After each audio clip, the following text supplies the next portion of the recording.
Selamat berjumpa kembali dengan saya, Bapak Ibu sekalian, pada sesi ke-163 dalam serial pembangunan sebagai kemerdekaan.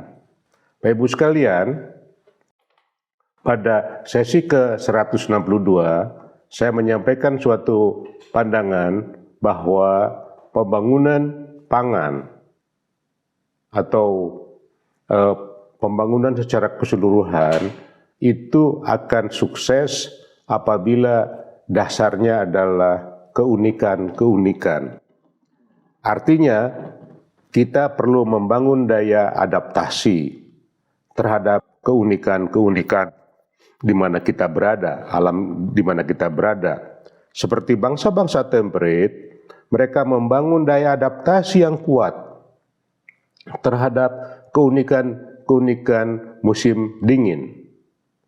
Inovasi-inovasi itulah yang membuat mereka adaptif, kemudian berkembang, ya menjadi negara-negara maju. Hal yang sama harus kita lakukan di iklim tropika.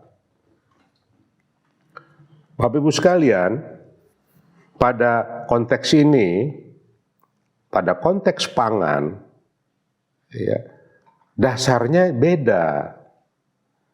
Kalau di negara temperate atau iklim yang ada iklim dinginnya, dasar utamanya itu adalah skala ekonomi, economies of size. Sedangkan di kita, dasarnya itu harusnya keanekaragaman hayati. Karena di sana itu skala besar per unit spesies, sedangkan di kita skalanya kecil per unit spesies, tetapi jumlahnya banyak jenis. Atas dasar pemikiran itulah kita perlu mengembangkan keunikan-keunikan di tropika ini. Tetapi sebelum sampai ke sana, ya ada satu hal yang kelihatannya sangat penting untuk diresapi bersama, yaitu apa sih basis pangan itu? Ya, kalau kita mengamati perkembangan spesies-spesies tertentu saja yang berkembang, basisnya tentu ada berkaitan dengan kesehatan, berkaitan dengan rasa, ya.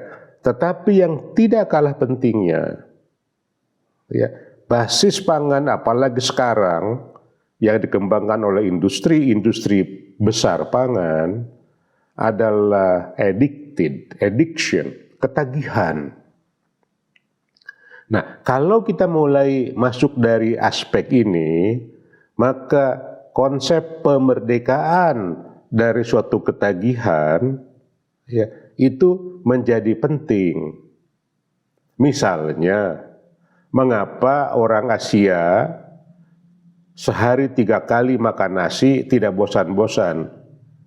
Sehari 3 kali makan nasi selama hidup, katakanlah. Orang Barat, temperate, makan roti gandum, tidak bosan-bosan juga. Ya, nah, menurut literatur melihat struktur pangan dari kacamata ketagihan, maka dapat dikatakan di dalam pangan yang berasal dari cereals, biji-bijian, itu dikandung eksorfin. Oleh karena itulah statement Presiden Soekarno pada peletakan batu pertama Fakultas Pertanian IPB menjadi sangat relevan, yaitu sawah penting tapi bukan solusi. Artinya kita harus bisa melepaskan ketagihan yang terlalu tinggi terhadap beras dan kita memanfaatkan segala jenis sumber pangan, baik yang berbentuk buah-buahan, berbentuk umbi-umbian, berbentuk biji-bijian macam-macam, berbentuk ikan, telur katakanlah, ya yang bersumber dari potensi-potensi lahan kering. Jadi Bapak Ibu sekalian, ya dari kacamata perspektif ketagihan inilah politik pangan ya perlu kita analisa kembali ya untuk melepaskan diri dari ketergantungan akan hal-hal yang tidak bersifat adaptif terhadap iklim sumber daya alam tropika. Salah satunya misalnya kedelai. Sebaliknya untuk kelapa sawit, dia menjadi tanaman tropika, asal tropika yang sudah beradaptasi jutaan tahun katakanlah, maka dia menjadi andalan kita.